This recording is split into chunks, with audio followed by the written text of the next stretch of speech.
একজন ব্যবসায়িক ছিলেন, সে ব্যবসা করতো, অনেক বড় ব্যবসায়িক ছিলেন, কারণ সে ইন্ডিয়ার ব্যবসা করতো। এরকম ছিল অনেক বড় ব্যবসায়ী যে আমার মানে বাবার অনেক টাকা ছিল। কয় ভাই বোন আপনারা? আমরা 5 ভাই বোন। 5 ভাই বোন।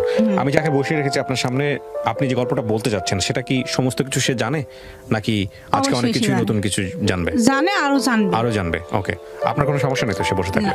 বলেন। তো আমার বাবা অনেক টাকা ছিল তখন। আমার যে বাজারে আমার আব্বু ব্যবসা করতো, যেখানে থাকতো, বাজারের সাথে আমার বড় ফুপুর বাড়ি ছিল, ওখানে আমার আব্বু থাকতো। তো আমার আব্বু ওখানে থাকার পর আর আমার নানুর বাড়ি হয়েছে ওখান থেকে 4-5 মিনিটের রাস্তা। তখন আমার আম্মুকে দেখার পর আর ওখান থেকে মানে পারিবারিকভাবে আর কি বিয়েটা হয় আমার আম্মুর সাথে। তো ওরাও সংসার করতেছে অনেক বছর, কিন্তু বাচ্চা হয় না, বাচ্চা ছিল না আমার আম্মুর। আপনার মায়ের বাচ্চা ছিল না? হ্যাঁ, ছিল না।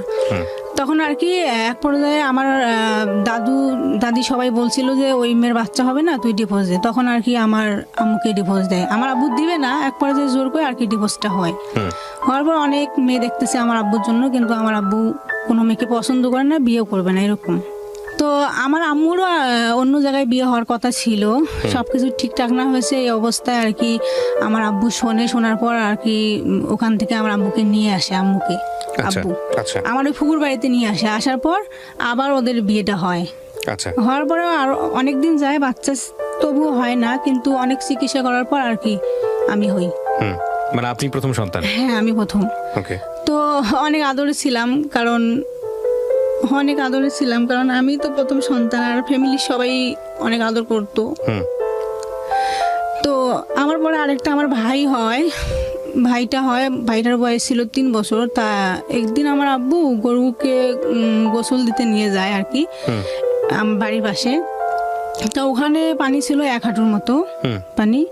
তা আমার ভাইটা পিছনে ছিল, আর আমার আব্বু গরুকে গোসল দেওয়া। এই অবস্থায় আর কি পিছনে তাকায় দেখে আমার ভাইটা নাই। তো আমার আব্বু সবাইকে বলে, কে বলতে পারেন। তখন আমার আব্বু বাড়িতে আসার পরে দেখে যে আমার ভাই নেই। তখন আর কি ওখানে যাওয়ার পরে দেখে আমার ভাইটা পানিতে মারা গেছে। একে তো বাচ্চা হয় নাই, তো এই বিষয়গুলো তো আপনাদের খেয়াল রাখা উচিত ছিল। যাই হোক, গ্রাম অঞ্চলে হ্যাঁ আর কি মারা গেছে। তো কয়েকদিন পর, মনে হয় বছরের মতো হবে এরকম, আমার বয়স যখন 5-6 বছর, তখন আর কি আমার আম্মু বাড়িতে ছিল না, জানি না কোথায় গেছে। আমি খুঁজতেছি না, আমার আম্মু নাই। তখন আমার একটা ফুফাতো বোন আমার বয়সের ছিল, ও সহ আর কি আমি খুঁজতে যাই গ্রামে। তখন ওই লাকড়ি চুলায় রান্না করে মানুষ ছাই ফেলায় না বাইরে, তখন আর কি ওই ছাইয়ের মধ্যে আমি পড়ে যাই। আমার ফুফাতো বোন সহ পড়ে গেছি। দুজনে পড়ে যাওয়ার পরে আমার বাম পা আর ডান পায়ের হাঁটু পড়ে যায়। তারপরে আর কি সবাই বলতো যে তো বাঁচবে না, কারণ অনেক শুকনা ছিলাম তখন, আর খুব খারাপ অবস্থা। সবাই বলতো যে বাঁচবে না। তো অনেকদিন পর নাকি আমার পাটা শুকায়। তো আমি যখন ক্লাস 4-এ পড়ি, তখন অনেক মানুষ আসতো আমার বিয়ের জন্যে, কিন্তু আমার আব্বু দিত না, যে এত ছোট বয়সে কি বিয়ে দেয়। তখন আমি ক্লাস 4-এ পড়ি, তখন অনেক মানুষ আসতো। তখন আর কি আমার যে আব্বুর বড় ভাই আছে, তার কথা বলতো যে তাকে বলেন। তখন আমার বড় আব্বুকে বললে আমার বড় আব্বু রাগ করতো, যে এত ছোট বয়সে কি বিয়ে দেয় ক্লাস 4-এ পড়ে, এরকম। তো এরকম করে যায়। তারপর যখন ক্লাস 5-এ উঠি, তখন আর কি একদিন আমার মানে খালাতো ভাই আমার বাড়িতে আসে না, অন্য মানুষ আসার কথা ছিল আমাকে, কিন্তু ওরা আসেনি। তারপর আমার খালাতো ভাই একদিন আসে, এমনিতে বেড়াইতে আসে, আর আমি ওকে ভালো করে দেখিও নাই। ওদের বাড়ি আমাদের যাওয়া আসা বেশি একটা নাই, কিন্তু ওর চাচাতো ভাই আর ওর একটা বন্ধু সহ আমার বাড়িতে আসে। তা আমি ওদিন বাড়িতে ছিলাম না, পাশের বাড়িতে ছিলাম। তো আমি বাড়ি আসতেছি, দেখি একটা ছেলে দাঁড়ায় আছে, অনেক সুন্দর ছেলেটা, অনেক সুন্দর। তখন আপনি কোন ক্লাসে পড়েন বা বয়স কত? 5-এ পড়ি। ক্লাস 5-এ পড়েন, আচ্ছা। তা আমি ছেলেটাকে দেখে অন্য দিকে গেছি, আবার ছেলেটা আমার সামনে দাঁড়িয়েছে। তখন আমি এসে রান্নাঘরে ঢুকছি, তখন ছেলেটা আসি দরজার সামনে দাঁড়িয়েছে। তো আমার খালাতো ভাই, কিন্তু তা আমি ভালো করে চিনতাম না ভাইয়া। তখন আর কি ওরা খাওয়া দাওয়া করে চলে যায়, আমি আবার আমার ফুবির বাড়িতে যাই বেড়াইতে। তখন আমার বাড়ির থেকে আবার বারবার ফোন দিতেছে যে ওকে আসতে বলো। তো আমি আসলাম, দেখলাম যে না, অন্য মানুষ দেখতে আসবে আমাকে, এই জন্য আর কি ফোন দিতেছে বারবার। ক্লাস 5-এ থাকা অবস্থায় আপনার বিয়ের সাথে ঠিক করতেছে? দেবে না, ওইরকম করে আসতে চায়। এখন কি করবে? আমি দেখার এমন আছি, জন্যে? আমি বাড়িতে আসি, হুট করে মানুষ আসছে, দেখে গেছে, আবার প্রস্তাব দেয় বাড়িতে, এরকম ছিল। এত ছোট বাচ্চাকে? হ্যাঁ এরকম ছিল আমার ওদিকে, এইরকম ভাইয়া। আচ্ছা, তারপর? হ্যাঁ, তো ওই মানুষগুলো আসার কথা ছিল, তো আমার আব্বু বলতো যে না, তো আসার কথা ছিল, এই জন্য বলতেছে যে আসেন। তখন আমিও আসলাম আমার ফুফুর বাড়ির থেকে। হুম। তো আমি যেদিন আসছি তারপরের দিন আর কি আমার খালার দেবর আসে আমার বাড়িতে, আমি চিনি না কিন্তু। হুম। তো আমার খালার দেবর আসছে, আসার পর আর কি আমার আম্মুর সাথে কথা বলতেছে। ওই দিনও আমি বাড়িতে ছিলাম না। হুম। তখন আর কি আমার আম্মু দেখি বলতেছে যে না, আমার মেয়েকে আমি দিব না, ওকে আমি দিব না, ওই রকম করে বলতেছে। আমি জানি না ওর বাবা আসুক। তখন আর কি আমার আব্বু বাড়িতে ছিল না, তখন লোকটা সারাদিন আমার বাড়িতে ছিল। তারপর আব্বু আসছে, আব্বুকে বললো, আমার আব্বু বললো যে না, আমরা দিব না। আর আমি তো শুনছি, আমি বলছি যে কখনো না, আমি কেন বিয়ে করব, আমি এই বিয়ে বয়সে তো করবো বিয়ে না। করার প্রশ্ন, বিয়ে তো হ্যাঁ, বুঝিনি না আপনি। হ্যাঁ, বুঝিয়ে না, আমি কিন্তু শুনতেছি, কিন্তু আমি কান্না করতেছি এরকম। তো সে চলে যায়, আমার খালার দেবর চলে যায়। যাওয়ার পর আমার ওই যে ফুপা ছিল, বড় ফুপা ওদের এলাকায়, আমার ফুপাকে আর কি বলে, আমার ফুপুকে বলে যে আমার কথা বলছে যে তারা নাকি দিবে না, তোমরা একটু বলো। তখন আর কি আমার ফুপু, আমার ফুপা আমার আব্বুকে ফোন দেয় হুম। বলার জন্য। তা আমার আব্বুর, ওদের এলাকায় আমার আব্বুর একটা বন্ধু ছিল, তাকেও আর কি ওরা বলছে যে আপনিও বলেন। তো তারা, সেও বলতেছে আমার আব্বুকে। তখন আর কি আমার আব্বু না বলছে। তখন আমার ফুফু তো হয়েছে বড়, আবার তাকে তো সম্মান দিতে হয়, এই জন্য আর কি আমার আম্মু বলতেছে যে না, আমিও বলি যে না, আমি ওকে বিয়ে করব না, আমি কেন খালাতো ভাইকে বিয়ে করবো, আমার বিয়ে বয়স হয়নি, অনেক কিছু বলছিলাম ভাইয়া। তো আমার 2-1 দিন পর, ওই দিন ছিল মঙ্গলবার, তখন আমার আব্বু কিন্তু ঘাটে যায়। সে এখনো ব্যবসা করে, টুকিটাকি ব্যবসা করে। সে হাটে গেছে, মানে 10টা বাজবে সকালে এরকম, সে হাটে গেছে। যাওয়ার পর ওরা যে ওভাবে যে আমার ফুফুর বাড়িতে যে কাজী টাজি নিয়ে ওরা সবাই যে ছিল, আমার আব্বু জানে না। আর যাওয়ার সময় আমার আম্মু বলছিল যে না, ওকে আমি দেবো না। আর আমিও বলছি যে না। আমার আব্বু বলে যে আমি কি করব তাহলে। তখন আর আপনারা কি, কয় ভাই বোন?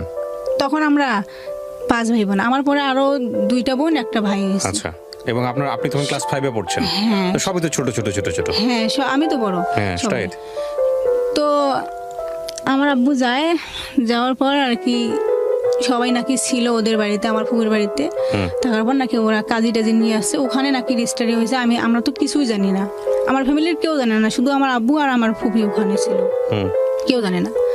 তো এভাবে আর কি রেজিস্ট্রি হওয়ার পর আমি তো ছেলে ভালো করে দেখেও নেই, আর আমার পছন্দ ছিল না, ওদের ফ্যামিলির সত্যি কথা আমার পছন্দই ছিল না ওই সময়। এখন কি বলবো, পছন্দ ছিল না।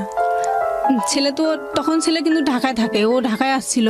তা আমার সাথে তো আর কোনোদিন দেখা হয় নাই, কথাও হয়নি। তো একদিন আমার যে বড় খালা আছে, তার সাথে আবার ও কাজ করতো একসাথে। তখন আর কি একদিন আমার চাচাতো বোনের হাজবেন্ড আসে আমার বাড়িতে। তখন দুলা ভাইয়ের কাছ থেকে আর কি ওর ফোনটা নিয়ে আমার ওই খালাতো ভাইয়ের নাম্বারে আমি ফোন দিই।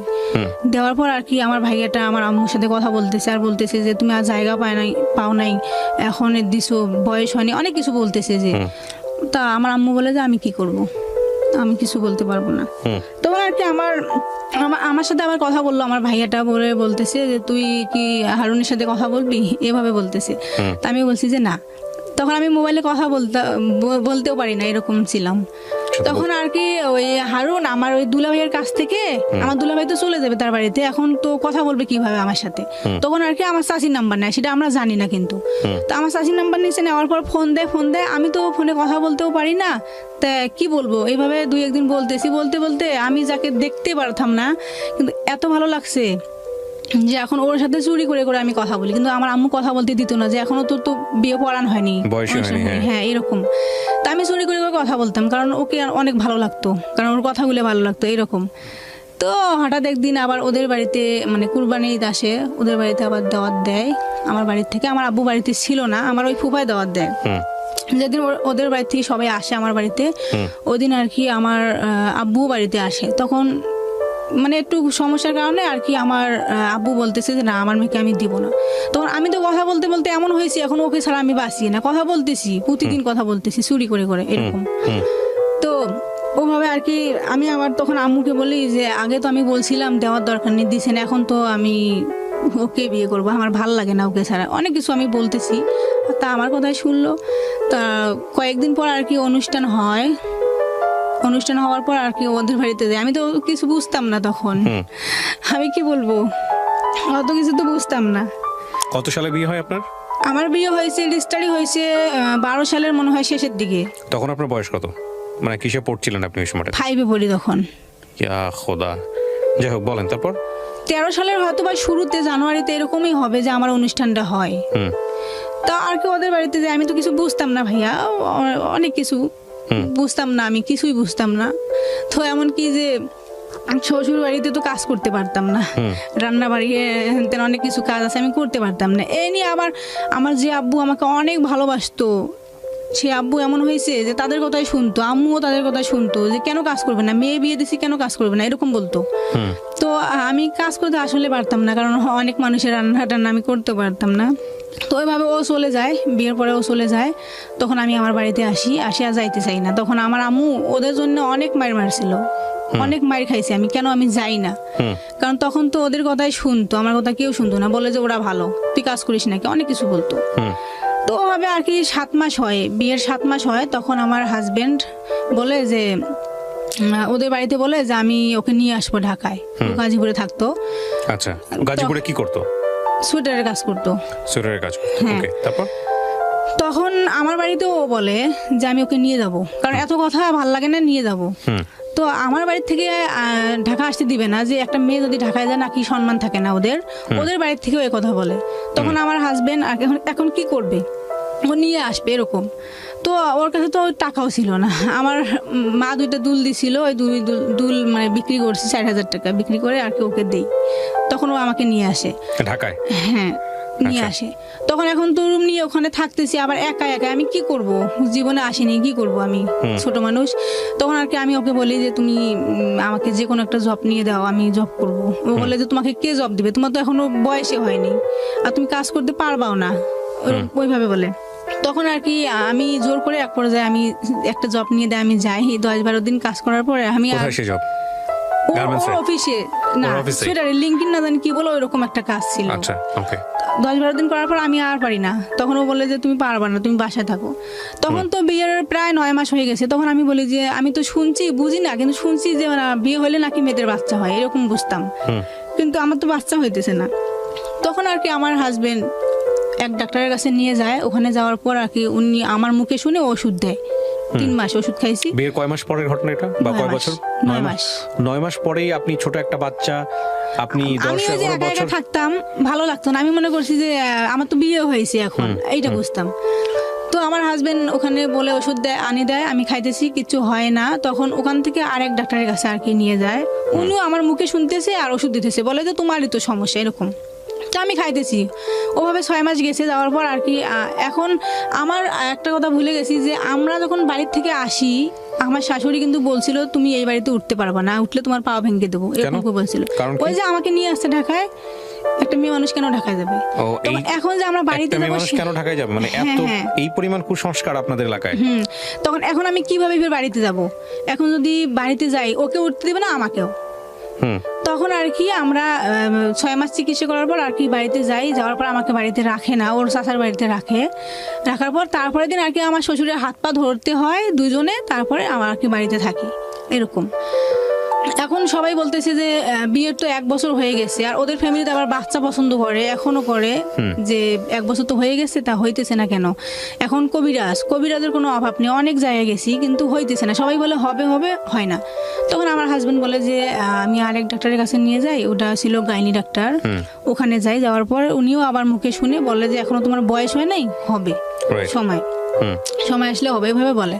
তা উনিও ওষুধ দিল, খাইলাম, কিছু হয় না। তখন আর কি প্রায় 1-1.5 বছর মনে হয় পার হয়ে গেছে এরকম। তখন আমি আরেক গাইনি ডাক্তারের কাছে যাই। ওখানে যাওয়ার পর আর কি উনিও আমাকে টেস্ট দেয়, দেওয়ার পরে বলতেছে যে তোমার মানে সমস্যা আছে কম, বেশি একটা সমস্যা নাই, তুমি ওষুধ খাও ঠিক হয়ে যাবে। তখন আর কি উনি ওষুধ দেয়, ওখানেও আমি খাই, হয় না।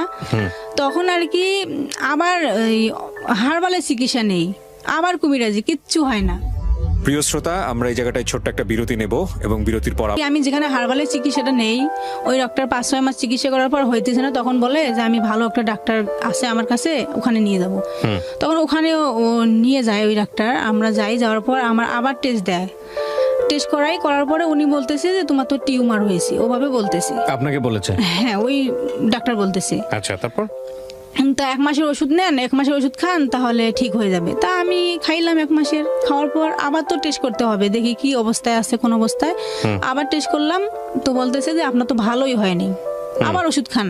আবার ওষুধ খাইলাম, খাওয়ার পর আবার টেস্ট করলাম, দেখলাম যে ওই ডাক্তার ওখানে নাই, আসেনি ওই দিন। তখন আমি রিপোর্ট তো দেখা লাগবে আমার, তো পাশের একটা হসপিটাল, উনি এখনো আছে ভালো, ওখানে আর কি ওই ডাক্তারকে দেখাই আমি। তো উনি বলে যে কে বলছে তোমার টিউমার, তোমার তো কোনো সমস্যাই নেই। আচ্ছা। তো আর মেয়েদের যদি সমস্যা একটু থাকলেও আর কি বাচ্চা হয়, কিন্তু তোমার তো সমস্যা এরকম নাই। তো তোমার হাজবেন্ড কি টেস্ট করছে? তো আমি বলছি যে না, আমার হাজবেন্ডের তো সমস্যা নেই, আমি এভাবে বলতেছি। আমি তখন তো বুঝি নাই যে একটা ছেলে মানুষ তো সংসার করতেছি, কি সমস্যা আর ওর থাকতে পারে। তো ওকে ডাকার পর আর কি ওর টেস্ট দেওয়ার পরে বলতেছে যে আপনার 7 দিন পর আসেন, টেস্ট করান, দেখি কি হয়। ও যখন করার পর দেখলো যে ওর সমস্যা। প্রথম টেস্টে ধরা পড়লো ওর সমস্যা। মানে কিসের সমস্যা? ফার্টিলিটিতে সমস্যা। মানে আলটিমেটলি যেটা কাউন্ট করে, শুক্রাণু যে কাউন্টটা করে, সেটাতে সমস্যা, নাকি অন্য কোনো সমস্যা? এটাই সমস্যা। হ্যাঁ, ওইটা ডাক্তার বলে তো ওইটা আসে আর কি, আসতেছে না, এভাবে বলে। তখন ওই ডাক্তার আবার ওষুধ দিল 1 মাসের, আমাকেও দিছে, দুজনে আর কি খাইতেছি। খাওয়ার পর উনি বলতেছে যে আপনারা রংপুরে যান, ওভাবে বললো। তখন আমরা দুজনে, আমার তো সন্দেহ যে আমার তো টিউমার বলছে 3 বার, আর এখন বলতেছে নাই, তাহলে হয়তো ভুল বলছে। তখন আমি ও সহ দুজনে যাওয়ার পর আবার ওখানে টেস্ট করে আমি, তো আমার রিপোর্ট নর্মাল, কোনো সমস্যা নেই। ওর সমস্যা বের হয় আবার ওইটা, তখন ওর আবার সন্দেহ যে ওইটা হয় কি না, তখন আবার ও অন্য জায়গায় দেখার পর ওর এই সমস্যা। এটা কত বছর আগে ধরা পড়লো ওর সমস্যা? 3 বছর। 3 বছর আগে? আজ থেকে 3 বছর আগে ধরা পড়েছে? আজ থেকে তো 3 বছর না, আমার বিয়ের 3 বছর পরে ধরা পড়েছে। আচ্ছা, তারপর আপনার সংসার কত বছরের? 9 বছর। 9 বছর, মানে 6 বছর আগে ধরা পড়েছে। হ্যাঁ, তারপর কি হলো? তো ওর সমস্যা যখন বলার পর, ও তখন একাই আসছিল, আসির টেস্ট করছিল না। ওর সমস্যা বলার পর ওকে নাকি ঢাকায় পাঠাইছে। তখন তো ও একা আসলে তো আর টেস্ট করবে না, ওখানে তো পরীক্ষা করবে না, তো আমার আসতে হবে। এখন আমরা আবার বাড়িতে না বলে আবার সবই তো শেষ করলাম, এখন কি করব? এখন তো আসতেই হবে। তখন আসলাম, আসার পর আর কি দুজনে আবার টেস্ট করায়, আমারও করে। তা আমার রিপোর্ট ভালো, ও নাকি ওখান থেকে আর কি অন্য এক হসপিটালে পাঠায়, ও ওখানে পরীক্ষা করে। কতগুলো হসপিটালে টেস্ট করেছে উনি? কতগুলো হসপিটাল করেছেন? 4টা 5টা, সবগুলোতে একই রেজাল্ট? ওকে, তারপর? এখন রিপোর্ট যখন দুজনকার আসছে, তখন আমার তো সমস্যা নাই, বলতেছে যে আপনার সমস্যা এখন তো আপনার এজোস্পার্মিয়া না জানি কি বলে, এইটা সমস্যা আপনার তো এরকম আসতেছে না, এখন ওখানে নাকি ব্লক আছে, এরকম বলতেছে যে ব্লক আছে, এখন আইভিএফ টেস্ট টিউব বেবি নিতে হবে। আমরা তো ওইসব বুঝতাম না, তখন বুঝিনি। তখন আর কি উনি বললো, তা আমরা বললাম যে কিরকম খরচ? তখন বললো যে 3 থেকে 3.5 লক্ষ টাকা হবে। আমি আর কি বলবো, ওখানে মনে হয় আমার মরাই ভালো ছিল, কারণ আমার মতো হতভাগা আর এই জগতে কেউ নেই। এত সমস্যাও ধরা পড়ে, কিন্তু আমি কারো কাছে প্রকাশ করি না, কারণ আমি মনে করি যে গ্রাম অঞ্চলের মধ্যে যদি আমি প্রকাশ করি আমার হাজবেন্ডের সমস্যা, কিন্তু বলবে যে ওর নাকি কিছুই নেই, ওর নাকি শারীরিক সমস্যা, তাই বাচ্চা হয় না, এটা বোঝে। কিন্তু গ্রাম অঞ্চলের মানুষ কি বলে যার বাচ্চা নাই, যে ছেলের বাচ্চা হবে না, বলে যে তার শারীরিক সমস্যা, তার কিছু নেই। তাহলে যদি তার শারীরিক সমস্যা, তাহলে আমি কিভাবে আসি? ও, মানে বিষয়টা হচ্ছে এরকম যে সে পুরুষত্বহীন। হ্যাঁ, তারপরে আর কি ওভাবে আসার পর উনি বললো যে এরকমই আপনার করতে হবে। তখন উনি অনেক ট্রাই করলো, তা আমার তো ওইরকম সামর্থ্য নেই, আমরা কিভাবে পারবো? আমার বিয়ের 7 মাস পর থেকে তো সে করতেই আছে, কারণ সে তখন অনেক কিছু করছে, ও আর পারতেছে না, এরকম। তখন আর কি ওভাবে আসি আমরা দুজন, কাউকে বলি না, কারণ ওদের ফ্যামিলিতে যদি বলি তাহলে তারা কি বলে, বিশ্বাস করে না যে একটা ছেলে তো, আমার ছেলে তো সংসার করতেছে, উনি আবার কি সমস্যা? আমরা দুইজনও তো ফেস করতেছি যে ডাক্তারের কথাই সত্যি, আমরা কবিরাজ বিশ্বাস করি না, কারণ কবিরাজ তো অনেক বলছিল কিন্তু হয়নি, ওরকম আর কি চলতেছে। কিন্তু আমি সবাইকে বলতাম যে না, আমারই সমস্যা, কারণ ওকে আমি ছোট করতাম না কারোর সামনে, আমি বলতাম যে আমারই সমস্যা। তখন আর কি এখন সব মিলে জিলে এখন আমাদের আবার বাড়িটা ভেঙে যায়, আমার শ্বশুর শাশুড়ি ওরা আবার আমার মতো আর কি একটা জায়গা নিয়ে ওরা ওখানে আসে, সামনে ওদের নদী, আমি যেখানে আসি ওখানে আবার 4,000 টাকা দিয়ে আমি ওখানে নিয়ে আসি। আমার শ্বশুরের তো এরকম সামর্থ্য নাই, আর আমার বাবা, বললাম যে আমার বাবা কোটিপতি ছিলেন, কিন্তু ওই ঘরের সন্তান আমার তো এখন কিছুই নেই, ওরাও তো দিতে পারবে না। আপনার বাবা কোটিপতি ছিলেন, কিন্তু আপনার কিছু নাই কেন? হ্যাঁ, এটা আবার ভুলে গেছি যে আমার বাবা যখন ওখানে ব্যবসা করতো, ইন্ডিয়ান যে মাল আনতো সবকিছু, ওখানে আর কি সব টাকা দিয়ে দেওয়ার পরে আর কি সব শেষ হয়ে যায় একবারে, আর কিছুই ছিল না আমার বাবার, এখনো কিছুই নেই, এরকম আর কি আছে আমার বাবার। ওই ফ্যামিলির সন্তান, আমি কোনোদিন তো কারোর সামনে যাইনি, আমি লজ্জায়, আমি তো পর্দা করি, আমি তো ঘরের ভিতরে থাকি। হুম এরকম করে যখন আমাকে আলাদা করে দেয়, আমার শ্বশুর কিছুই দিল না, শুধু একটা ঘর দিল, তা নদী তো ভাঙছে, এখন তো আমার আলাদা বাড়ি, ওভাবে থাকতেছি, হুম কিন্তু একাই। এখন আমাকে ছেড়ে ও কোনো করতেও পারে না, হুম আমি তো একাই থাকতেছি বাড়িতে। আমার একটাই দুঃখ যে আমি দিনের মধ্যে হয়তো পর্দা করি, তাই আমি একাই থাকি, সবার কথা শুনে থাকি। হুম কিন্তু আমার যখন খুব কষ্ট লাগে যে আমি যখন রাত হয় তখন আমার একাই থাকতে হয়, আমার পাশে কেউ নাই, হুম আমি একাই থাকি, ওভাবে থাকতেছি।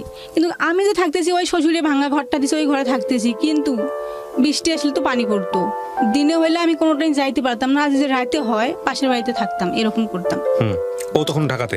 হ্যাঁ, ও যখন ঢাকাতে আসতে চাইছে যে ডাক্তার দেখাইতেছে, এরকম ওর ছিল। আচ্ছা আচ্ছা হ্যাঁ আমি বলছি যে আমি আগে বলতাম না যে আমার সমস্যা, কেন আমি আমার হাজবেন্ডকে ছোট করব। তখন আর কি আমি এইভাবে বলতে বলতে সবাই বলে তো তাহলে বাচ্চা হয় না কেন, সমস্যাটা কার। তখন আর কি আমি অনেক কয়েক বছর যাওয়ার পর আমি আমার ফ্যামিলিকে বলে দেই যে আমার হাজবেন্ডের সমস্যা। তারপর ওদের ফ্যামিলিকেও আমি বলি, কিন্তু ওদের ফ্যামিলি এখনো মনে করতেছে যে এটা আমার সমস্যা। না, আপনি আপনার ফ্যামিলিকে জানানোর পরে ফ্যামিলি কি বলবে? আমার ফ্যামিলিকে যখন জানাইছি, আমার ফ্যামিলি বলে যে সন্তান দেওয়ার মালিক তো হয়েছে আল্লাহ, কারো হাত নেই এখানে, আর তোমার তো সামর্থ্য নেই, আমারও সামর্থ্য নেই যে দিতে পারবো, এরকম নেই। তো এখন তুমি কি করবা, তোমার যা ইচ্ছে তুমি তাই করো। তখন আর কি আমি বললাম যে আমি কি করবো, আমি তো কিছু, আমার জীবনে বিয়ে একটাই হয়েছে, যদি আমার খালাতো ভাই না হইতো তবু একটা কথা হইতো, আর ওকে আমি এত ভালোবাসি, আমি ওকে ছাড়তেও পারবো না, এভাবে বলছি। তখন আমার আম্মু, আমার ফ্যামিলি থেকে সবাই বলে যে আমরাও তো ওকে ভালোবাসি, কিন্তু এখন ওর জন্য যে তোমার লাইফটা নষ্ট, তুমি কি করবা। কারণ আমার যে ছোট ভাইটা আছে, তার এখন বর্তমানে একটা মেয়ে আছে, বিয়েও করছে, ও 18 বছর বয়স। আমার ছোট বোনের 2টা 18 মেয়ে বছর আছে। বয়সে বিয়ে করে ফেলছে? হ্যাঁ, বিয়ে করছে। মানে আপনাদের এলাকায় কি মানে শিক্ষার আলো একেবারেই নাই, পৌঁছায় না? লেখাপড়া দিছি, করবে না, এরকম করে আর কেউ বিয়ে করে। আমার বোনটা যখন ক্লাস 8-এ পড়ে তখন ওকে আর ছাড়বে না। তো এখন আমার ফ্যামিলি থেকে কয় মাস আগে আমাকে নিয়ে যাওয়ার পর আর কি সবাই, আমার চাচা সবাই বলতেছে যে এখন তুমি কি করবা, কারণ আজকে যদি ও মারা যায় তোমার কি হবে, তোমার তো এখনো জীবন পড়ে আছে, এখন কি করবা। তখন ওরা কি আর কি আমাকে আসতে দেয়নি, 3 মাস আসতে দেয়নি। না নিশ্চয়ই। আমি এই প্রশ্নটা আপনার জামাই কি বলে আপনাকে? আমার জামাই, হ্যাঁ জামাই কি বলে? জামাই মানে আপনার হাজবেন্ড? আমার হাজবেন্ডের কথা যে তুমি যদি আমাকে ডিভোর্স দাও তাহলে তো আমি বাঁচবো না। আপনি আসেন, আপনার হাজবেন্ড এতক্ষণ সামনে বসে আছে, আপনি চলে আসেন। আপনার ওয়াইফ যা বলেছে এতক্ষণ যাবত আপনাদের সংসার নিয়ে, এটা কি সত্য? হ্যাঁ, এটা সত্যি। কিভাবে জানলেন, কিভাবে হলো? আপনার গল্পটা একটু শুনি। মানে আপনি যেটা বলতেছিলেন আপনার প্রবলেমগুলো। হ্যাঁ, আমার প্রবলেমগুলো হলো যে আমি তো আসলে মানে ওই ধরনের কোনো সমস্যা ফেস করতাম না, যে আসলে আদৌ কি আমার এই সমস্যা আছে কিনা। আর এগুলো বিষয়ে যখন জানতাম না, তো ওর চিকিৎসাটাই সর্বপ্রথম শুরু করাই আমরা। হ্যাঁ, তো ওর ধারাবাহিকভাবে যখন চিকিৎসা চলতে থাকে, এক পর্যায়ে যখন আমি জানলাম যে আসলে সমস্যাটা ওর না, সমস্যাটা আমারই, তখন ওখান থেকে ওই জায়গায় এক বন্ধাত্ম ডাক্তার সেটা হলো রংপুরে, যে 2-3 বার পরীক্ষা করার পরে উনি যখন বললো যে আসলে তোমার তো সমস্যাটা যে দেখা যাচ্ছে, তোমার স্বাভাবিক পদ্ধতিতে সন্তান হওয়ার সম্ভাবনা খুবই কম, তারপরও তুমি ঢাকায় যাও, আমি রেফারেন্স করে দিচ্ছি, তুমি সেখানে গিয়ে তাকে দেখাও। আচ্ছা, দেখার পরে হয়তো যদি তোমার কপাল ভালো হয় তাহলে তোমার হয়তো অপারেশনের মাধ্যমে হতে পারে। আচ্ছা, আর যদি না হয় তাহলে অন্য পদ্ধতি আছে, তুমি সেখানে যাও, যে তাদের সাথে কথা বলো। ওকে। তো তখন আমি ওখান থেকে ওকে নিয়ে চলে আসি। আসার পরে তখন আমি কাজ করি হলো ঢাকা কেরানীগঞ্জে। যখন ওকে নিয়ে ঢাকায় আসি তখন কেরানীগঞ্জে, তখন ওখানে একটা রুম নেই, আমি রুম নিয়ে ওখান থেকে পরে ওকে নিয়ে ঢাকায় আসি। আসার পরে তখন উনি ওকে একটা পরীক্ষা দেয়, আর আমারও পরীক্ষা দেয়, 3টে পরীক্ষা দেয় আমাকে। 3টে পরীক্ষা দেয়, তা বললো যে একটা পরীক্ষা আমাদের হসপিটালে হবে না, সেটা মোহাম্মদপুর থেকে করে আনতে হবে। তারপরে আমি ওর পরীক্ষাটা ওখানে করাই, পরে আমার 2টা পরীক্ষা ওই হসপিটালেই হয়, আর একটা পরীক্ষা ওখান থেকে করে নিয়ে আসি।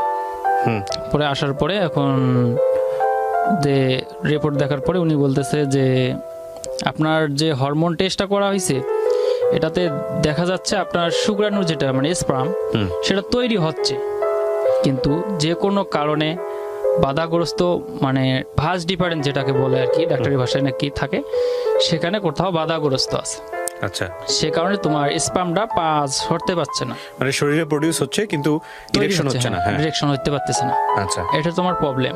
তা এখন আমি ভাবলাম যদি আমার এটাই প্রবলেম হয় তাহলে আমার এখন উপায় কি। তখন উনি বললো যে এর উপায় আছে। তা আমি বললাম কিভাবে সেটা। তা বলতেছে যে আমাদের যে এখন আধুনিক চিকিৎসা এটা বাংলাদেশে এখন অ্যাভেলেবল হচ্ছে, সেটা হলো আইভিএফ।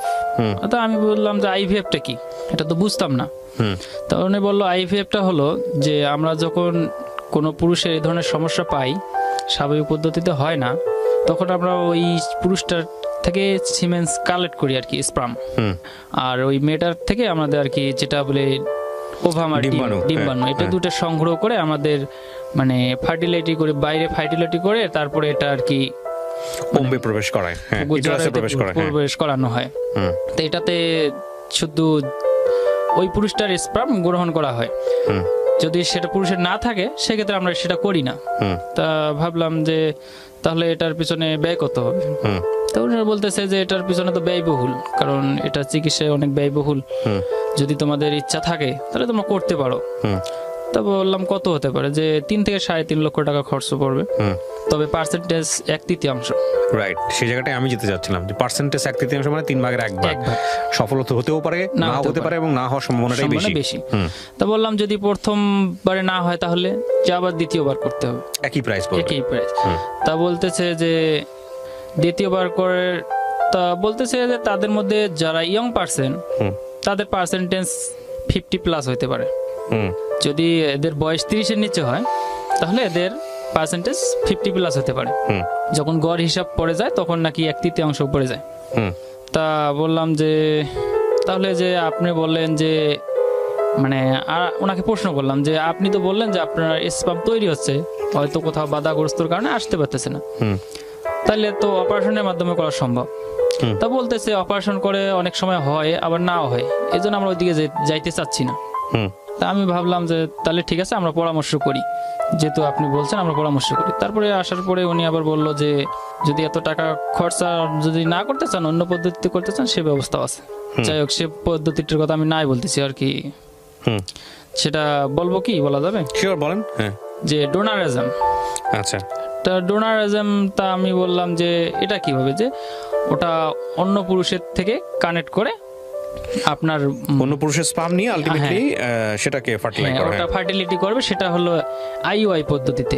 ওটা খরচ নাকি স্বল্প, যে ওদের স্পার্ম কালেক্ট করে ওটা আইইউ পদ্ধতিতে তার জরায়ুতে প্রবেশ করাবে। তা আমরা বললাম যে না, আমরা তো ওইভাবে নেব না, কারণ সেটা তো ইসলামেও বৈধতা আছে কিনা জানি না, তখনও জানতাম না। তা বললাম যে না, আমরা ওইভাবে নেব না। তাহলে আপনারা দেখেন কি করবেন। ওকে প্রিয় শ্রোতা, ছোট পরে ওখান থেকে আসার পরে এখন আমি চিন্তা করতেছি যে আচ্ছা, যদি ওইভাবে হয়, একবার করার পরে দ্বিতীয়বার, প্রথমবারে না হলে দ্বিতীয়বার আবার করতে হবে, তাহলে আবার বললো যে তোমার স্পার্ম তৈরি হচ্ছে, আসতে পারতেছে না, তাহলে এর যদি কোনো চিকিৎসা থাকে তাহলে আমি সেই দিকে আগেই দেখি একটু। রাইট। তখন আমি অন্য একটা হসপিটালে যাই। যাওয়ার পরে ওখানে এক ডাক্তারকে দেখাই। তো উনি বলতেছে যে ঠিক আছে, তৈরি হচ্ছে, এখন আসতে পারতেছে না। কেন আসতে পারতেছে না, এদিকে তুমি দেখো আগে, তুমি তো এইভাবে দেখাও। যদি তোমার পরীক্ষায় দেখা যায় যে তোমার যে একটা নাকি সার্জারি এখন হয়, যে ল্যাপোস্কোপি সার্জারি, যে তোমার যদি কোথাও বাধাগ্রস্ত থাকে, ল্যাপোস্কোপির মাধ্যমে সেটা সারা সম্ভব, তাহলে তোমার মানে স্বাভাবিক পদ্ধতিতেই সন্তান হওয়া সম্ভব। তা আমি বললাম তাহলে এখন কি করতে হবে। তো উনি অনেকগুলো পরীক্ষা দিল, প্রায় 20-25 হাজার টাকার উপরে। তো ওই মুহূর্তে আমার কাছে আরো অত টাকা নাই, তা আমি আর পরীক্ষাটা করাইলাম না করায় আসার পরে তারপরে এখন ভাবলাম যে এখন এদিকে যাব না এদিকে যাব। আমি 2 দিকে পড়ে গেলাম। আসলে যদি এদিকে যাই তাহলে তো এদিকে পার্সেন্টেজ তো নাই, আবার যদি এদিকে যাই এদিকে হবে কিনা সেটাও সন্দেহ। 2 দিকে পড়ে গেলাম। তা এখন ওই অবস্থায় রাখলাম কিছুদিন, যে না এখন আর যেদিকে একই সব দিকে তো টাকার প্রয়োজন। আর আমি তো বিবাহের 7 মাস থেকে শুরু করে যে চিকিৎসা করতেছি সব তো আমার উপর দিয়েই। আর আমার একটা সমস্যা, আমি সবসময় কাজ করতে পারতাম না। একটা হলো সমস্যা, আমার হাত পা প্রচুর ঘামে। এই যে এখনো বসে আছে, আমার হাত প্রচুর ঘামতেছে পানি, এই জন্য আমি সব ধরনের কাজ করতে পারতাম না। যখন সোয়েটারের কাজ করছিলাম তখন ওই নিটিং মেশিন চালা আমার জন্য খুব কষ্টকর হতো। আমি যদি রাত্রে মেশিন রেখে আসতাম, সকালে গিয়ে দেখলাম যে ওখানে আয়রন জমে একবারে মেশিন পুরো জাম হয়ে থাকতো। এই জন্য আমি ওর কাজটা করতে পারতাম না। ওটা শুধু নিডেলের কাজ তো, এই জন্য ওটা কাজ করতে পারতাম না, এই জন্য কাজটা আমি ছেড়ে দিছি। তারপরে অনেক জায়গায় তখন দেখলাম যে যখন এইসব কাজ আমি পারতেছি না, তখন গার্মেন্টসের কাজে গেলাম। গার্মেন্টসের কাজেও কিন্তু করতে পারি নাই। যখন ওই মেশিন চালাতে যাইতে হয়, যখন হোয়াইট কালার মাল আসে তখন আর আমি ওই মাল করতে পারি না, কারণ স্পট লেগে যায়।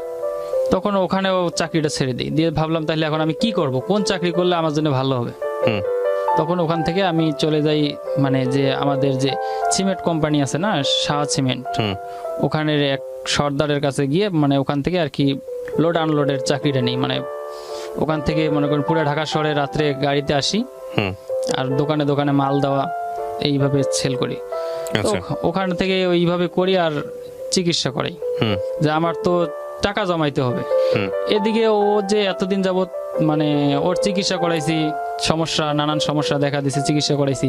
এই চিকিৎসা করাইতে গিয়ে ও মানে এখন প্রায় প্রায় অসুস্থ হয়ে যায়। মানে বুঝতে পারি না যে ও মানে অল্প বয়স থেকে ওর চিকিৎসাটা শুরু হয়েছে অ্যান্টিবায়োটিকের উপর, তো মানে ওর শারীরিক নানান সমস্যা শুরু হয়ে যায়। তো এখন ও প্রায় প্রায় অসুস্থ হয়ে যায়। হঠাৎ করে দেখা গেল আজকে এই সমস্যা, কালকে দেখা গেল ও সমস্যা। মানে এখন তো আমার সংসারে তো অনেক আগেই তো বাবা মা পৃথক করে দিচ্ছে, কারণ আমি যখন এই চিকিৎসা শুরু করি তখন থেকে আমি আর বাবা মাকে টাকা দিতে পারিনি, কারণ মানে চিকিৎসার পিছনে যে এইসব পরীক্ষা নিরীক্ষা খুব ব্যয়বহুল। যেখানে যাই সেখানে অনেক টাকা ঋণ করে, আবার ওই টাকা শোধ না করতে আবার অন্য চিকিৎসা দিয়ে আগাইতে হলে আবার ঋণ করতে হয়, আবার কাজ করি শোধ করি। এদিকে বাবা মা তেমনটা প্রেশার দিত না, কারণ বুঝতো যে ও তো চিকিৎসার পিছনে ব্যয় করতেছে, এই জন্য দিতে পারে না। আমার বড় ভাই সে মনে করেন পরে আর কি সংসারের দায়িত্বটা নিচে এখনো আর কি আছে। তা যখন আমি ওই সাংসারিক দায়িত্ব তখন টাকা পয়সা দেই না, এই কারণে তারা বলতেছে তুই তো সাংসারিক পিছনে কিছুই দিতেছস না, তাহলে তোকেও পালতে হয়, তোর বউকেও পালতে হয়, তাহলে তুই পৃথক হয়ে খা। তো পৃথক হয়ে খাবো ঠিক, এখন তো ওই অবস্থায় পৃথক করে দিলে আমার তো আমি শূন্য, কারণ আমার তো ওই অবস্থায় নাই দেখে আমাকে পৃথক করে দিতেছে। যখন আমি পৃথক হয়ে যাই তখন ওই দিন মানে আমার বলতেছে যে তোকে কিছুই দেবো না, যে ঘর আছে থাকার ঘর সেটাও দেবো না। থাকার ঘরটা যদি আমাকে না দেয় তাহলে আমি থাকবো কোথায়, আমার তো বউ নিয়ে থাকতে হবে। তারপরে অনেক মানে চাচা টাচারা বসার পরে তখন বললো যে ঠিক আছে ওকে ঘরটা শুধু দেওয়া হবে, আর কিছু দেওয়া হবে না। আচ্ছা। পরে যে ঘরটা দেয় ওই ঘরটা আমি মাঝখানে একটা কথা বলতে ভুলে গেছি, সেটা হলো যে মানে আমাদের বাড়িটা একবার পুড়ে গেছিল আগুনে, মানে কিছু ছিল না। আচ্ছা। ওই বাড়িটা পোড়ার পরে যে কিছু টিন ছিল না, কিছু টিন একটু হালকা ভালো ছিল, ওই ধরনের টিন দিয়ে এই ঘরটা তুলানো হয়েছিল আর কি। ওই ঘরটা পরে আমাকে দেয়, আমি ওই ঘরটায় থাকতাম। পরে ওখান থেকে ওই ঘরটাতে থাকতাম, আর এদিকে তো আলাদা পৃথক। ওই দেখা গেল 1 মাস যদি বাইরে ওইভাবে কাজ করতাম, আবার ও ঠিক ওই রকম সমস্যার কারণে আবার যে ও চিকিৎসা আমার চিকিৎসা বাদ দিয়ে ওর পিছনে আবার ব্যয় করতে হয়। তখন ওইভাবে করতে করতে হঠাৎ করে আমাদের পাশেই নদী ছিল, তো এক সময় বাড়িটা ভেঙে যায়। এখন বাড়িটা ভেঙে যাওয়ার পরে এখন আমি মানে কোথায় গিয়ে আর এখন ঠাই নেব, বাবার ভিটাই ছিলাম, কিন্তু বাড়িটা যখন ভেঙে গেল তখন বাবা দাদারা মানে এরকম সিস্টেম হয়েছে, যারা সেদিন বাড়িটা ভেঙে নিয়ে গেছে ভাইয়া কি বলবো, মানে আমি ছিলাম হলো শ্বশুর বাড়িতে, কিন্তু আমাকে বলেনি, আমরা দুজনে ছিলাম। কিন্তু আসার পরে দেখি মানে শুধু আমার ঘরটাই আছে, তাদের ঘর নেই। আচ্ছা। পরে এখন কি বলবো, তখন আসি বললাম যে আপনারা যে গেলেন আমাকে একবার বললেন না, আমি এখন কোথায় যাব। পরে ওই আমার পাশে যে এক বাড়ি ছিল, উনি একটা জায়গা ভাড়া নিয়েছিল 4000 টাকায়। মানে আমাদের ওইখানে চর এলাকা, তো মানে এইভাবে ভাড়া হয় যে নদী আসা পর্যন্ত তুমি থাকতে পারবা, নদী আসলে তোমার জায়গা ছেড়ে দিতে হবে, নদীতে ভেঙে গেলে তোমার জায়গা শেষ, টাকা শেষ। তারপরে ওই জায়গায় 4000 টাকায় মানে একটা জায়গা ভাড়া নিয়েছিল। পরে ও বলতেছে আমি ওই জায়গায় যাব না। পরে আমি ওই 4000 টাকা তাকে দিয়ে পরে আমি ওই জায়গাটার মধ্যে যে একবার জমিনের উপর আর কি ঘরটা উঠানোর পরে ওই জায়গায় মনে করেন বন্যা আসলে পুরো 3-4 ফিট পানি হইতো ঘরের ভিতরে, থাকান যাইতো না। পরে ওই অবস্থায় মানে আমার তো আর ওই অবস্থায় মানে একটা জায়গা ভালো জায়গা নিয়ে বাড়ি করার মতো সামর্থ্য নেই। পরে ওকে মনে করো ওই বাড়িতেই রেখে আমার কাজ করতে আসতে হয় আর কি, বাঁচতে জীবিকার বা হলে তো বাঁচতে হলে তো আসতেই হবে। এখন পরে আমি ওইভাবে আসার পরে যেটুকু সামর্থ্য হয়, আবার ওই দেখা গেল 1 মাস যদি আমি কাজ করি, পরে 1 মাস ওর পিছনেই ব্যয় করা লাগে। 1 মাস যদি কাজ করি, আবার দেখা গেল যে 10 দিন যদি ছুটি কাটায় আসি, পরের মাসে যা দেখলাম যে তো টাকাও পাইলাম না, অল্প, এইভাবে আবার ঋণ হয়ে যায়। এখন ওইভাবে করতে করতে এখন মানে পারতেছি না, আর কোথায় যাবো? তখন যে কোথাও একটা বেতনে চাকরি করতে যাই হালকা পাতলা, সেখানে তো আর আমাকে মাসে মাসে ছুটি দিবে না। তখন আমি ওই কি করি, দেখা যায় যে আলুর ক্ষেত লাগাইতে যাই, যে 15 দিন 20 দিন 1 মাস কাজ হয়, আবার বাড়িতে যাই। আবার দেখা যায় যে মানে ধান কাটা কাজে যাই, ওখানে কিছুদিন করি, আবার বাড়িতে যাই। এইভাবে চালাই। তো এখন দেখা গেল যে ওই যে ঘরটা দিছে, একবার শিলা বৃষ্টি হয়, প্রচুর শিলা বৃষ্টি হয় এলাকায়। সেদিন আমি বাড়িতে ছিলাম না, আমি ঢাকায় ছিলাম, কিন্তু ও ছিল বাড়িতে। এমন সময় এমন বড় বড় শিলা বৃষ্টি পড়ছে, মানে চাল একবারে পুরা মশারির মতো হয়ে গেছে, যা ওই ঘরের মধ্যে আর থাকা সম্ভব না। তারপরে কি করি, একটা পলিথিন কিনে ওই কোনো রকম করে মানে ছাউনি দিই আর কি, ছাউনি দিয়ে ওই ঘরেই থাকি। প্রায় 5 বছর 6 বছর ওই ঘরেই থাকলাম, বাড়ি আলাদা করার পরে। তো এখন বলতেছে যে, ও বলতেছে আমি একলা বাড়িতে থাকি, অনেক সময় মানে বাজে ছেলেপেলেরা মানে কিছু খারাপ সিদ্ধান্ত নেয় আর কি। আচ্ছা, এখন কথা হচ্ছে যে আমি আপনার গল্পটা পুরোটা শুনলাম, আমি আমার জায়গা থেকে কয়েকটা বিষয় বলি। একটা যেটা হচ্ছে যে আপনি এখন কি করেন? আমি এখন মানে যেখানে আছি এটা কনস্ট্রাকশন সাইডে আছি আর কি। কত টাকা পান আপনি ওখান থেকে মান্থলি? আমি ওখানে মান্থলি না, যে মানে দিন ইনকাম, মানে কাজ করলে পাই, না করলে না। আপনার ওয়াইফকে নিয়ে আসেন না কেন আপনার কাছে? এখন আমি যেখানে আছি এখানে তো রুম ভাড়া অনেক টাকা, আর আমি যে টাকায় চাকরি করি আর ওই টাকা দিয়ে এখানে রুম ভাড়া নেওয়া সম্ভব না। আপনারা দুজনেই গার্মেন্টস করেন, দুজনেই গার্মেন্টসে কাজ করেন, সমস্যা কোথায়? ও তো অসুস্থ এখন, ওর যে এখন সমস্যাটা দাঁড়াইছে, ও মানে মাথার সমস্যা নিয়ে ব্যস্তেছে না, মানে মাথাটা ওর মানে পুরো মাথাটা। প্রথম কথা হচ্ছে দেখেন, এখানে আমি একটা কথা বলি আপনাদেরকে। আপনি যদি মনে করেন যে একটা মানুষের প্রতি আপনি অন্যায় করতেছেন, যে আপনার সেই সুযোগটা নাই, সেই সামর্থ্যটা নাই, কিন্তু তার জায়গা থেকে তার বাচ্চার শখ আছে এবং সেটা তার অধিকার, সেটা যদি আপনি মনে করেন যে না, সেটা আপনি ঠিকমতো পারতেছেন না, সেটা আপনি অ্যাফোর্ড করতে পারবেন না, কোনোভাবেই কোনো দিক থেকে পারবেন না, তারপরও আপনি তাকে কেন ধরে রাখবেন? আপনি আমাকে এই প্রশ্নের উত্তরটাকে দেন। এখন আমি ধরে রাখি আমার 9 বছরের সংসার, তার প্রতি আমার একটা ভালোবাসা, আর আমি এটা ভাবি যে ও যদি চলে যায়, আমি দ্বিতীয় বিয়ে কেন করব? আর দ্বিতীয় বিয়ে করলে তো সে মেয়েটার লাইফটাও নষ্ট হয়ে যাবে। তো আপনি তার এনার লাইফও তো নষ্ট করতেছেন। হ্যাঁ, এনার লাইফও নষ্ট করছে। আমি তারপরে মানে বলি যে তুমি যাও, আমি কি হই, আমার জীবন, একলা জীবন, আমি বাঁচি বা মরি সেটা সমস্যা না, তুমি চলে যাও। তো ও বলে যে 9 বছর যাবত তোমার সংসার করলাম আমি, এখন যদি আমি এই 2 দিনকে দুনিয়াতে তোমাকে ছেড়ে যদি আমি সুখের জন্য যদি কোথাও যাই, পাবো টাকা, পাবো ধন, পাবো সবকিছুই পাবো, কিন্তু মানে এখন যদি তো যে আমি ওই সুখের জন্য যাই, কিন্তু তোমার তো অনেক কষ্ট হবে না, আমি তো তোমাকে ভালোবাসি।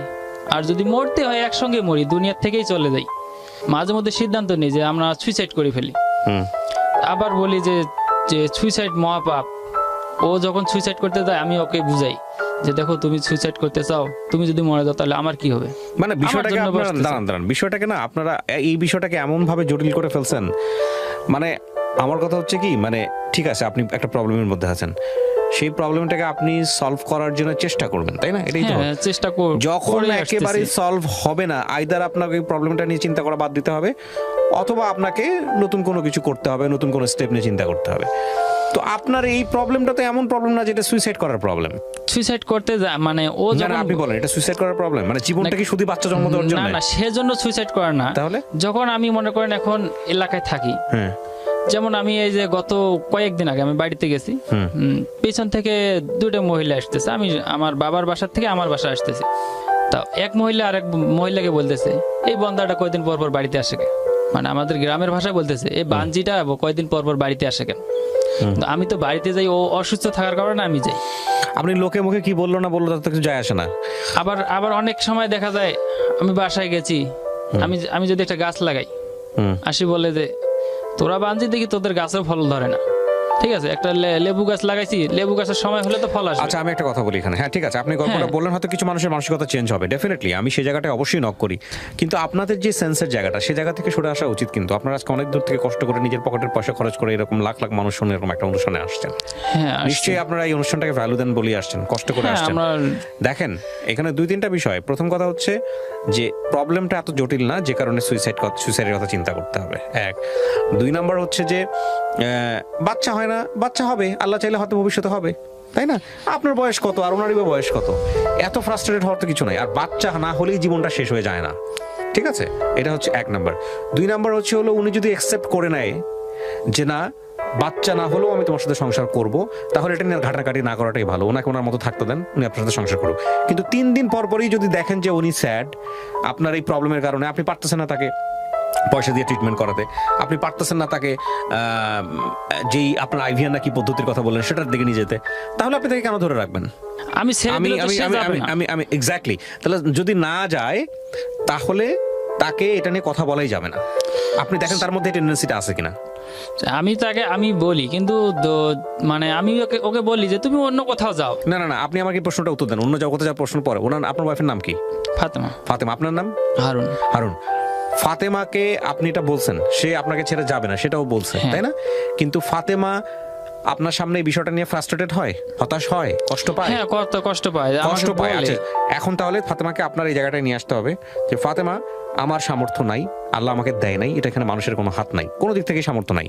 তুমি যদি এটা অ্যাকসেপ্ট করতে পারো, তুমি যদি মনে করো যে না ঠিক আছে আমার লাইফে কোনো বাচ্চা কাচ্চা হবে না হারুনের দ্বারা, অ্যাকসেপ্ট করলে আমার সাথে খুব স্বাভাবিকভাবে সংসার করতে হবে। স্বাভাবিকভাবে, আমি শব্দটা আবারও বললাম, স্বাভাবিকভাবে সংসার করতে হবে, এটা আমাদের ধর্মেও আছে। তুমি যদি কোনো মানুষের অপরপক্ষ মানে বৈবাহিক সম্পর্কের বিষয়ে বলা হয়েছে, তুমি যদি দুর্বলতা জানো, উইকনেস জানো, সেটাকে ক্ষমা করে তার সাথে থাকো। আর যদি না ক্ষমা করতে পারো তাহলে তাকে বারবার তুমি খোঁটা দিতে পারবে না, বারবার তাহলে তুমি তাকে নিয়ে আলোচনা করতে পারবে না। সো এটা আপনার একটা উইকনেস, যেটা আল্লাহ দিছে আপনাকে, এখানে আপনার কোনো হাত নাই। না। Got my point? তো সেটা যদি সে অ্যাকসেপ্ট করতে পারে মনে প্রাণে, তাহলে আপনার সামনে সে হাসি খুশি থাকবে, স্বাভাবিক থাকবে, এটাই স্বাভাবিক। আর যদি অ্যাকসেপ্ট করতে না পারে, সে মনে বলবে যে হ্যাঁ আমি তোমাকে ভালোবাসি, আমি তোমার সঙ্গে আছি, কিন্তু হা হুতাশ করবে। ওই হা হুতাশ আপনাকে ফ্রাস্ট্রেটেড করবে, ওই হা হুতাশ আপনাকে নর্মাল লাইফ থেকে অনেক দূরে সরে দেবে, যেটা আপনার ক্ষেত্রে হয়েছে। আমি কি বুঝাইতে পারছি? ঠিক আছে। সো ঠিক আছে, পর আর কোনো কিন্তু নাই। আপনি আজকে অনুষ্ঠানে আসেন না, আপনি কি করবেন আমাকে এটা বলেন। মনে করেন অনুষ্ঠান হলো না, রেকর্ড হচ্ছে, প্রচার এখন হলো না। অনুষ্ঠানে আসছি, এখন আসার উদ্দেশ্য হলো যে এইভাবে মানুষ আমাকে ব্ল্যাকমেলের ধরনের কথা বলে। আপনি কি মনে করেন রেডিওতে অনুষ্ঠানটা প্রচার হয়ে গেলে এটা লাখ লাখ মানুষ কালকে চেঞ্জ হয়ে যাবে? না না না। তাহলে আমার কথায় মানুষ হয়তো 1-2 জন চেঞ্জ হতে পারে, কিন্তু Right. সবার মানুষের যদি সমাজের এই ধরনের যদি সবার মন মানসিকতা থাকতো, তাহলে তো আমাকে এইভাবে কেউ বলতো না। রাইট, তাহলে তো এরা আমাকে বলতো না যে তুমি। আমার ফোকাসটা ওই জায়গাটাই ঠিক আছে। আপনি যেটা বললেন সেটা মানুষ হয়তো 2-1 জন ঠিক হবে, কিন্তু হ্যাঁ। আমার ফোকাসটা আপনি। কারণ আপনি ঠিক যদি আজকে যদি এই সেন্সটা যদি আপনার ভিতর থাকে, আপনি কি মনে করেন ধরেন আপনার এই অনুষ্ঠানটা করে কেউ আপনাকে, আপনি একটা মেইল অ্যাড্রেস দিলেন বা আপনার ফোন নাম্বার দিলেন, আপনাকে 2 লাখ টাকা দিল, হেল্প করলো, আপনার কোনো গ্যারান্টি আছে আপনি বাচ্চার মালিক ইয়ে হবেন? না, হতে কোনো পারে গ্যারান্টি যদি নেই। আল্লাহ আপনার 2 লাখ, আপনার 2 কোটি টাকা থাকলেও আপনি অনেক সময় হতে পারবেন না, আল্লাহ যদি না দেয়। হ্যাঁ, তারপর তাহলে পয়েন্টটাতে বোঝার চেষ্টা করেন হারুন। আমি একটা কথা বলি এখানে, যদি হয়তো বা আমরা মানুষের দোয়া আর সবকিছুই তো আল্লাহ তাআলার ইচ্ছে, এখানে কারো হাত নেই। হয়তো আমার ফার্স্ট এডও হয়ে যেতে পারতো যদি আমি একবার চেষ্টা করে দেখতে পারতাম, তাও তো জীবনের আক্ষেপটা দূর হইতো আমার, যে না আমি চেষ্টা করছি, আল্লাহ তাআলা আমাকে দেয় নাই। 28 আপনার বয়সের আরো 40 বছর পরে আছে আপনার শেষ চেষ্টা করার জন্য, তো আপনি এখন এত ফ্রাস্ট্রেটেড তার কেন? মধ্যে একটা কথা আছে, সেটা হলো যে আমি যেটা আপনার বললাম যে ওয়াইফের বয়স কত? ওর আপনার বয়স অর্ধেক। 22। না, হিসাবে তো 5, আপনি যখন 22 বছর বয়স, 21-22 বছর বয়স, তারও তো আপনি যদি ফার্টিলিটির কথা চিন্তা করেন তার তো কোনো প্রবলেম নাই। সে 30-32 পর্যন্ত আরো 7-8 বছরে ইজিলি ট্রাই করতে হ্যাঁ, পারবে। 7-8 বছর ইজিলি ট্রাই করতে পারবে, কিন্তু এখন যে ওকে রেখে আমি ঠিকমতো কাজ করতে পারতেছি না। একটা হলো পয়েন্ট আমার হলো এটা, যে ওকে রেখে যে আমি ঠিকমতো একটানা যদি কাজ করতে পারতাম, তাও একটা চেষ্টা ছিল। আর দ্বিতীয় কথা হলো, আমি যেখানে আসি, যে জায়গাটা ভাড়া জায়গাটা, এখন হয়তো মানে যে সামনে যে বন্যাটা আসতেছে, সর্বোচ্চ এই বন্যাটা পর্যন্ত থাকা যাবে। শোনেন হারুন ভাই, আমি একটা কথা বলি, এই কথাগুলো যদি মানুষ শোনে না, আপনাকে যে বললেন না যে টিস করে, আপনাকে আর লক্ষ লক্ষ মানুষ টিস করবে। আপনি একজন 28 বছরের একটা ছেলে, না আমি পয়েন্ট আগে বলি, আপনি আমার পয়েন্টটা শোনেন। 28 বছরের একটা ছেলে বাংলাদেশে নিশ্চয়ই কাজ করে একটা বউ পালার মতো যোগ্যতা আপনার আছে। হ্যাঁ, আমি সেটার জন্য কখনো শোনেন, আগে বলি না। শেষ করুন। সেটার জন্যই বলতেছি আপনাকে, আপনি এখন পারতেছেন না বিকজ অফ আপনার সিচুয়েশনের কারণে। হ্যাঁ, হ্যাঁ। আপনি যেখানে রাখছেন আপনার বউকে, সেখানে সে আনপ্রোটেক্টেড একটা জায়গায় আছে। আপনি ঢাকা শহরে গার্মেন্টসে আপনি তো কাজ করতে পারেন, আপনি করেন না কেন? গার্মেন্টসে তো আমি বললাম যে আমার সমস্যার কারণে আমি গার্মেন্টসে কাজ করতে পারি না, যে আমার হাত পায়ে প্রচুর ঘাম হয়। কি পাবেন? হ্যাঁ, বাংলাদেশে বহু ছেলে মেয়ে আছে, বহু হাজবেন্ড আছে যারা গার্মেন্টসে কাজ করে ওয়াইফকে সময় দেয়। আপনি একমাত্র কেস না, যদি আপনি করেন। না আমি গার্মেন্টসে কাজ রিকশা করতে চালায়, পারি না। শেষ করি ভাই, রিকশা চালায়, দিন মজুরি করে, হ্যাঁ আছে না? আমি ওই ধরনের কাজ অনেক করছি। হ্যাঁ, তো তার মানে আপনার তো বাচ্চা কাচ্চা নাই, আপনি বললেনই। আপনি যদি এত কিছু করে একটা মানুষকে যদি চালাতে না পারেন, তাহলে এটা মানুষজন আপনার এই কথা অ্যাকসেপ্ট না, করবে না। আমি মানুষজন চালার কথা এখানে কখনো বলি না। আমি যত কষ্ট করি, আমি তো যে যতই কষ্ট করি, আমি তো কখনো কারো কাছে হাত পাততে যাই নাই। কারণ আমি এটা বলতে চাচ্ছি যে আমি যে সিচুয়েশনটার মধ্যে আছি বর্তমানে, এখন যদি আমি সামনে একটা জায়গা করে করে যে বাড়িটা করব, যদি ওই দিকে অগ্রসর হই। আপনি কি ওইদিকে অগ্রসর হবেন? আপনার বাংলাদেশের নিজের বাড়ি করতে হলে কি নিজের জমি লাগবে? এরকম সিচুয়েশন বাংলাদেশে সবার আছে না, নিজের জমিটা না, যে আপনি কি করবেন আমার কাছ থেকে শোনেন। প্রথমত আপনি আপনার ওয়াইফকে আপনার সাথে রাখবেন। কিভাবে রাখবেন? ঢাকা শহরে সেরকম একটা কর্মসংস্থানের ব্যবস্থা করবেন। আপনি চাইলে এখান থেকে বের হয়ে গিয়ে কর্মসংস্থানের ব্যবস্থা করতে পারবেন না, আপনাকে চেষ্টা করতে হবে। আমি আমার কথাটা আগে শোনেন। আপনি তো রেডি হয়ে আসছেন আপনি নিজের কথা বলার জন্য। আপনি যদি রিসিভ না করেন আপনি চেঞ্জ করতে পারবেন না। আপনাকে চেঞ্জ করতে হলে আপনাকে রিসিভ করতে হবে, কারণ আপনার মতো শত শত হাজার হাজার কেস আমি জানি, ঠিক আছে? সো প্রথম চেষ্টা হবে বাচ্চা না, বাচ্চার কথা ভুলে যান। প্রথম কথা হচ্ছে বাচ্চা আপনাদের দুজনকে মানসিকভাবে অসুস্থ করে দিছে। হ্যাঁ ঠিক আছে, এটা হচ্ছে আমার পয়েন্ট। হ্যাঁ, বাচ্চা জীবনের জন্য এমন কিছু না যে বাচ্চা না হলে জীবন হেল হয়ে যাবে। আপনারা দুজন মানুষ অসুস্থ হয়ে গেছেন, আপনাদের দিকে তাকানো যাচ্ছে না। হ্যাঁ, অসুস্থ আপনারা হয়ে গেছে। প্রথম যে কাজটা করেন আগে বাঁচেন, ঠিক আছে? আর মানুষ কি বললো এটা নিয়ে চিন্তা করেন না। হ্যাঁ, মানুষ আপনার জীব, আপনি না খেয়ে থাকলে মানুষ আপনাকে খাবার দেয়? না, আপনি কি চুরি করছেন কারো ঘরে? না। করেন নাই তো, তাহলে সে কি বললো না বললো সেগুলো কিছু চায় আসে না আপনার। সেটা শোনেন, আপনি যেটা করবেন, প্রথম দায়িত্ব হচ্ছে আপনাকে আজকে আমি $1 মিলিয়ন সাজেশন দিচ্ছি। আপনাকে $1 মিলিয়ন সাজেশন দিচ্ছি। আপনি তো 2 টাকা মানুষের কাছ থেকে হেল্প পাওয়ার জন্য হয়তো আজকের এপিসোডে আসছেন, অথবা আসেন নাই, আমি দুটোই বললাম। কিন্তু আমি আপনাকে যে সাজেশনটা দিচ্ছি সেটা $1 মিলিয়ন সাজেশন, কোটি কোটি টাকার চাইতে অনেক দামি সাজেশন। আপনার ওয়াইফকে রাখার চেষ্টা করেন, এটার জন্য আপনার মানসিক শক্তি দরকার। আপনি শুধু এক্সকিউজ খুঁজেন না। আপনি এভাবে চিন্তা করেন, আপনি একটা পুরুষ মানুষ, আপনার 2টা হাত আছে, 2টা পা আছে, একটা মানুষের খাবার রোজগার করতে পারবেন না আপনি, একটা মানুষের আপনি থাকার জায়গা করতে পারবেন না ঢাকা শহরে। এটা কোনো কথা হইলো নাকি? আপনি এভাবে চিন্তা করেন, আপনি কোনো মাঝখানে কোনো এক্সকিউজই দেখাবেন না। আপনি চিন্তা করেন, আপনি চিন্তা করলে আল্লাহ ব্যবস্থা করে দিবে আপনাকে। অবশ্যই বুঝতে পারছেন? ব্যবস্থা করবে আপনি তো যদি আল্লাহ। মনের দিক থেকে শক্তি রাখেন যে না, আমাকে আমার ওয়াইফকে কাছে রাখতে হবে, প্রথম কথা হচ্ছে এইটা। আপনি তো ওনাকে কাছেই রাখতে পারেন না। বিয়ের পরে কয় বছর কাছে ছিলেন? দুজন তো পাশাপাশি ছিলেন না।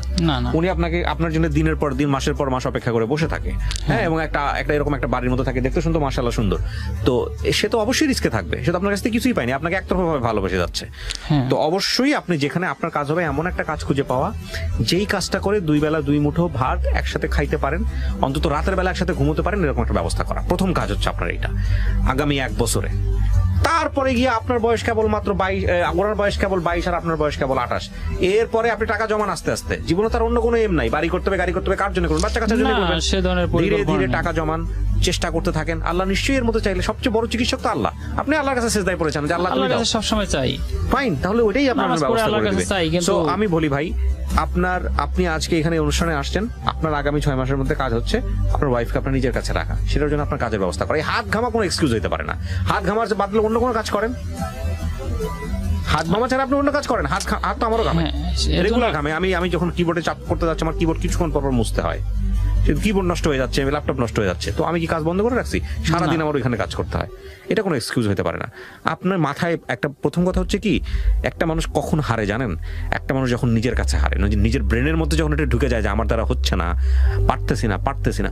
আপনার সবচেয়ে বড় অ্যাসেট হচ্ছে আপনি এরকম একটা খারাপ অবস্থায়, আপনার 2টো পা ঠিক আছে, 2টা হাত ঠিক আছে, আপনি সুস্থ আছেন। হ্যাঁ ইনশাআল্লাহ। আপনি মানসিকভাবে যে পরিমাণ ভেঙে পড়ছেন, মানসিকভাবে আপনি যেই পরিমাণ শক্তি হারাই ফেলছেন, এই জায়গাটায় আপনার আগে চিকিৎসা দরকার। 8-9 বছর ধরে বিয়ের ক্লাস 5-এ পড়া স্টুডেন্ট, বিয়ের 1 বছর পর থেকে শুরু করছেন আপনি তার ট্রিটমেন্ট বাচ্চার জন্য। তার মানে কি পরিমাণ মানসিক প্রেসারে আপনারা আছেন? এই 1 বছর 9 বছর ধরে তো সংসারই করেন নাই, শুধু এই বাচ্চার পিছনে দৌড়াইছেন। হ্যাঁ, যা 9 বছরে যা ইনকাম করছি সব এর পিছনে ঢালছেন। এটা আপনাদেরকে কে বুঝাবে? এটা তো একদম পুরা, মানে এটা কোনো জীবনই হইতে পারে না। সন্তানের আশায় তো করছি, এটা কোনো জীবনই হতে পারে না। আমি কি বুঝাইতে পারছি ভাই? সুতরাং আপনার প্রথম কাজ হচ্ছে আপনার ওয়াইফকে আপনার কাছে রাখা। বাড়িও হবে এক সময়।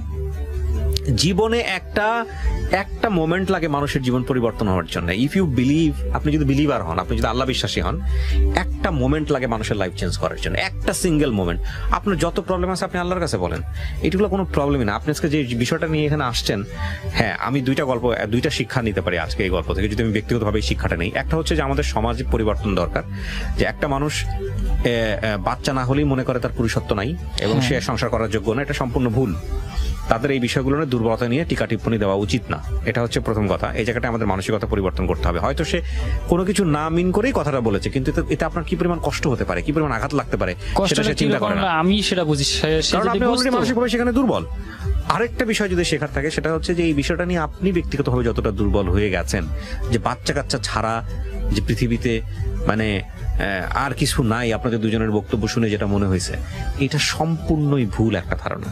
একটা জিনিস আপনি মরে গেলে আপনার কবরে আপনার বাচ্চা যাবে? না, যাবে না, ঠিক আছে, কিন্তু আপনার যাবে আপনার কাজকর্ম। ঠিক আছে, কিন্তু তারপর দুনিয়াতে একটা বাবা ডাক শুনতে ইচ্ছে করে। হ্যাঁ, তো আপনার যে- মতো লোক আর পৃথিবীতে নাই, তারা সবাই সুইসাইড করছে। না, সুইসাইড করে নাই, তাইলে? কিন্তু হয়তো তাদের মানে যাদের এরকম আর্থিক সামর্থ্য আছে তারা করতেছে, কিন্তু আমি চেষ্টা রাস্তাঘাটে বাচ্চা করতেছি। ফেলা দেয় মানুষ, জানেন?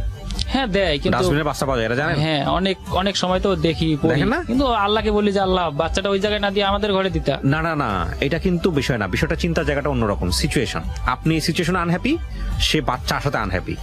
আল্লাহর কাছে শুকর করেন যে আপনাকে আল্লাহ কোনো না কোনো ভাবে এর মাঝখানেও সুস্থ রাখছে, হ্যাঁ, সুস্থ রাখছে। বিকজ ওই বাচ্চাটা আপনি চাচ্ছেন, বিকজ আপনি ওই জায়গাটায় আনহ্যাপি, আর তার কাছে বাচ্চাটা বার্ডেন হয়ে গেছে। ফ্যাক্ট কিন্তু বাচ্চা না, বাচ্চার ফ্যাক্ট না, ফ্যাক্ট হচ্ছে সিচুয়েশন। আপনার লাইফে এই সিচুয়েশনে আপনি আনহ্যাপি, তার লাইফে ওই সিচুয়েশনে সে আরেকজন আনহ্যাপি। সো আপনাকে যদি হ্যাপি হইতে হয় তাহলে এই জায়গাটা থেকে বের হইতে হবে।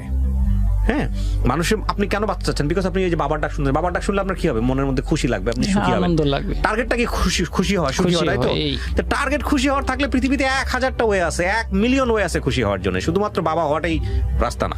না, ঠিক আছে, কিন্তু ওটা একটা আলাদা আমি আনন্দ। দোয়া করি আপনার জন্য যে কিন্তু- আল্লাহ আপনাকে সেই সুযোগটা দিক, যে আপনি যাতে চেষ্টা করতে পারেন, এবং আপনার ওয়াইফের যেই আপনার প্রতি যে রেসপেক্ট, যে ভালোবাসাটা, সেটা যেন ঠিক থাকে। এবং আমি অবশ্যই চাইবো যে আপনাদের এই মানবিক যে জায়গাটা, মানসিক যে দুর্বলতার জায়গাটা, যে চিন্তাটা নিয়ে আপনারা আজকে এখানে আসছেন, সেই জায়গাটার একটা পরিবর্তন হোক। কারণ বাচ্চা কাচ্চা পৃথিবীতে হয় না, এরকম অসংখ্য মানুষ আছে, এবং অনেক মানুষ যারা খুব দামি মানুষ, অনেক মানুষ যারা পুরো পৃথিবীর জন্য করে গেছে, এরকম মানুষ আছে।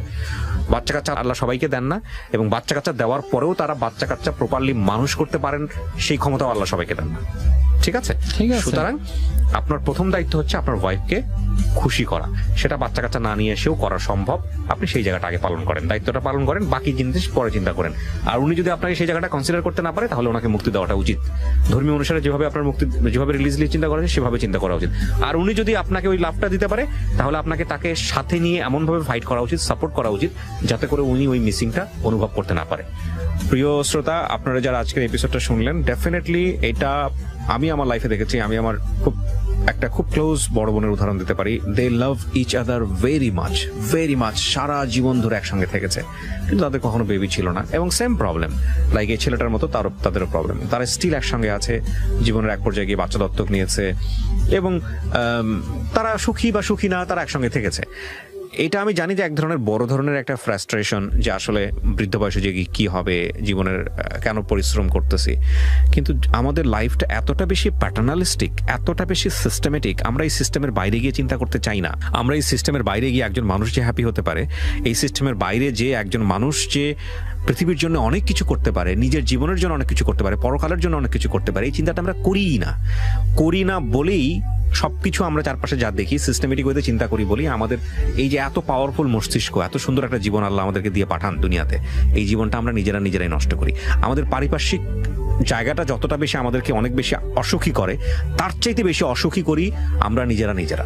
হ্যাঁ, তো কিচ্ছু না, জাস্ট আজকে থেকে যারা এপিসোডটা শুনতেছেন, তারা যদি আজকে থেকে ভাবেন যে না, আমি পারবো, আমার জীবনটা শুধুমাত্র একটা জায়গার জন্য হেরে যাবে, বিষয়টা এরকম হতে পারে না। আমার জীবনটা নিশ্চয়ই ভ্যালুয়েবল, আমার জীবনটা নিশ্চয়ই মূল্যবান, যে কারণে আল্লাহ আমাকে দিয়ে পাঠাইছেন। আমি যদি আল্লাহর উপরে বিশ্বাস করি, আর আল্লাহ যদি যেহেতু বলেছেন যে সুইসাইড করা হারাম এবং সুইসাইড করা যাবে না, এটা সুইসাইড মানেই হচ্ছে জাহান্নাম। তো সেই জায়গাটা আপনি যদি বিলিভার হন, কিংবা আপনি বিলিভার না হন, আপনি যদি একটা মানবিক